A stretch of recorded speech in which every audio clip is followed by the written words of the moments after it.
Lou, what is our second main topic today? All right, topic number 2 comes to us from Daniel Hogan. The question with Black Panther, Wakanda Forever has never been, would it open big, but rather, how big? According to the first tracking numbers from BoxOfficePro, they're estimating Black Panther 2 could open between 180 to 225 million.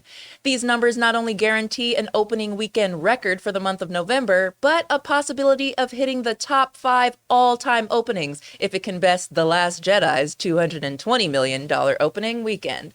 What are your thoughts on these numbers for Black Panther 2?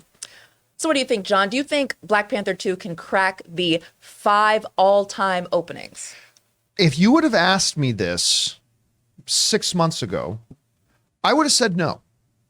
Again, I've always thought a couple things. Number one, that the movie's going to be great because Ryan Coogler's directing it. That's just an automatic. It's going to be great. But I also thought that it carried with it 2 particular problems. Problem number 1 is that it's missing its star, and problem number 2, it's missing its lead character. So because of that, 6 months ago, I would have told you that I really would have high doubts that it could crack like the top 5 biggest opening weekend of all time. And by the way, let's bring this up. Here is, as a reminder, here's your top 5 all-time opening weekend box office champs. Number 1, obviously the Avengers Endgame with a 357. I don't know that number is ever going to be beat, as a matter of fact, but at any rate, 357.1 million. Number 2, like almost 100 million behind it. Yeah. And number 2 is Spider-Man No Way Home with 260.1. Avengers Infinity War with 257.7. Star Wars The Force Awakens at 247.9 million. And the one highlighted here, this is the one to catch. Star Wars The Last Jedi, $220 million. All right, so if Black Panther Wakanda Forever can get the top end of that range, they're saying between 185 and 225. If it can, let's bring that up one more time, Jonathan.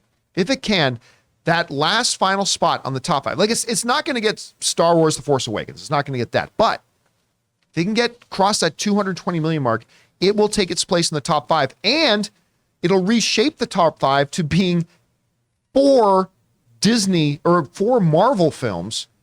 The top 5 is already all Disney. Disney owns the top 5. But now it'll be 4 out of the 5 of them will be Marvel films as well. All right. I said 6 months ago, Rob, I would have said, no, can't happen. I would have had my doubts then after the first trailer. The first trailer came out and it was so, remember we were just talking about how Black Adam's marketing has done nothing to really appeal to the audience other than saying, look, everybody, Dwayne "The Rock" Johnson's in this, which is great, but it hasn't done anything to convince people to come. That first Black Panther trailer they dropped gave everybody a reason to come see this movie. Everybody felt it. Everybody felt it when they watched that trailer, right? You could feel the emotion and the heart that was poured into it. The second trailer, I didn't think was quite as good as the first trailer, but it was a banger trailer as well. Again, just expanding on this world, giving us reasons why you got to come see this. Hey, T'Challa may not be in it. Chadwick Boseman may be gone, but there's a lot of reasons to come see this movie. And I would say today, you know what? If the over under was 50%, I would give the over that it beats 120 or 220. I mean, maybe I'm just letting my enthusiasm and the momentum get to me, but I think it will hit the top end of that number, and that is a total reversal from me. But that's what happens, right? You get new information, new things happen, you reevaluate your position on things. But this is a total reversal for me from what I would have thought 6 months ago. I'm actually thinking, you know what? Yeah, I think it can crack that top 5. Anyway, Rob, you see this. What do you think about the range they're giving it, and where do you think it'll ultimately kind of come in on its opening weekend? Well, first of all, there's a car commercial with the Dora Milaje in it. Yeah, I saw that, actually. Yes. I want to see this movie so bad. When that car commercial comes on before a YouTube video I'm going to watch, I stop and watch the entire commercial just to see the Dora Milaje. I mean, that's how excited I am to see this movie. I think, honestly, I think that this franchise, this movie in particular, means a lot to a lot of people. More than just, this is not just a movie. No. This is literally a cultural event that not only is celebrating a man's life, it's celebrating, I don't know, cultures around the world. We've added to those cultures as well. I mean, We have Mesoamerican culture now being celebrated. You've got, I think that there's a lot of people who, this is the most excited I've been for a Marvel movie in a long time. If only because it seems so interesting to me. Like, what's this movie going to be about? We don't even know. I mean, I going into this movie, we know that Riri Williams is in there. We know Ironheart's in there. We know Namor's in there. Maybe Dr. Victor Von Doom's in there. I don't know. All I know is that Angela Bassett's in there, and that gets me in the door. I can't wait to see this movie. And I think I'm not alone. I think that there's going to be a real excitement about this film as we move closer, because I think it works on a number of different levels for a number of different people for different reasons. And I think people are going to get excited about it. Dude, as they saturate our feeds and our commercials and our sporting events with trailers for this movie, I think I'm going to be like a kid having too much cotton candy at the state fair. But you haven't answered the question yet. Oh, do I think, How's it going to do? yes, no, I think like you, I think it is going to crack that top 5. I think it's going to kick. Yeah, I think it's going to kick The Last Jedi out, only because, first of all, this movie looks like it kicks ass. Yeah. I mean, I don't know what's going to happen in this movie, but it looks like it kicks ass. I mean, there's military action. There's the Dora Milaje leaping off a wall into a flooded Wakanda. There's Namor. There's all kinds of things going on in this movie. I expect this movie, it comes with rainbows and angels will sing as we approach the theater just when we get in. I think it's going to make that much money. Right? Yeah, I agree with Rob. This is the first movie I think I've been excited about. I haven't been excited in a long time. Like, the last movie I think I was excited to see opening night was Sonic 2. I mean, I'm so excited for this movie. I have in my closet hung up my white Levi's that I just bought.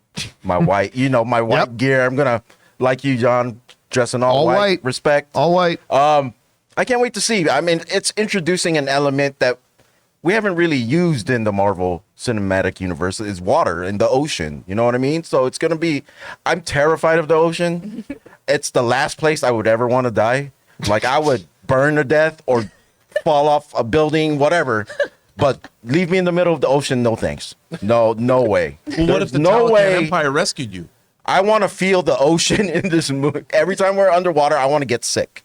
Wow. By the way, he's not kidding. Too. He's I'm not sitting kidding next to you in the theater. about his excitement for Sonic 2.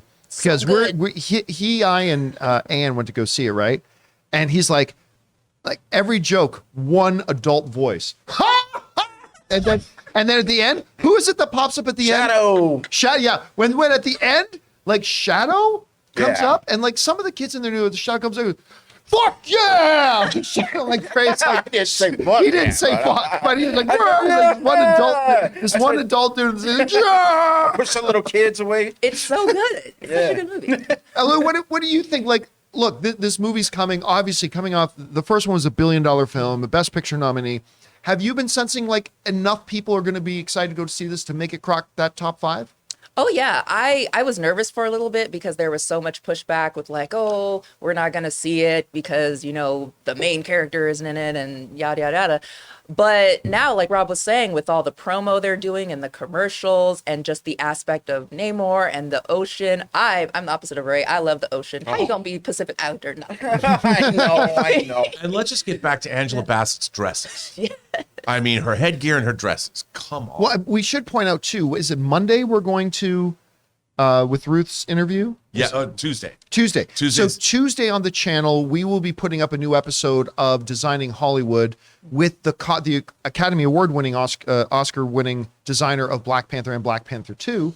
And so keep your guys' eyes open She's for that. very impressive. She began her Hollywood career designing for Spike Lee on his second feature, School Days. Mm-hmm. So she's got almost 35 years in the business, and she's extraordinary.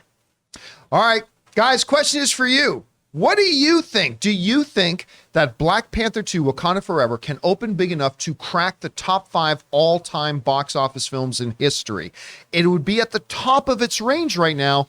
I'm thinking it can get there, and I never would have thought that before. Do you think it will? Maybe it'll come in just short? Hell, even if it opens with 170 million, that's one of the greatest opening of all time, but can it crack that 220? Whatever you guys think, jump down to the comment section below and let us know your thoughts.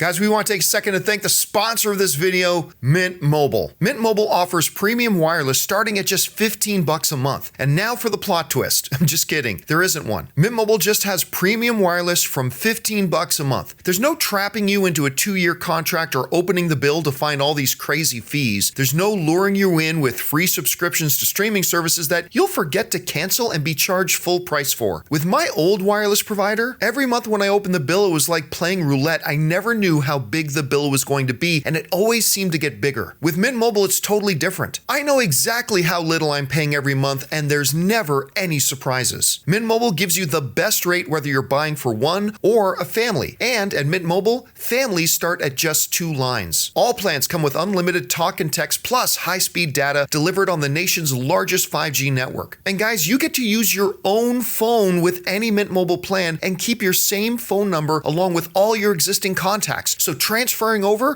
couldn't be easier. So to get premium wireless from just $15 a month and no unexpected plot twists, go to mintmobile.com/Campea. That's mintmobile.com/Campea. You'll make your wallet very happy at mintmobile.com/Campea.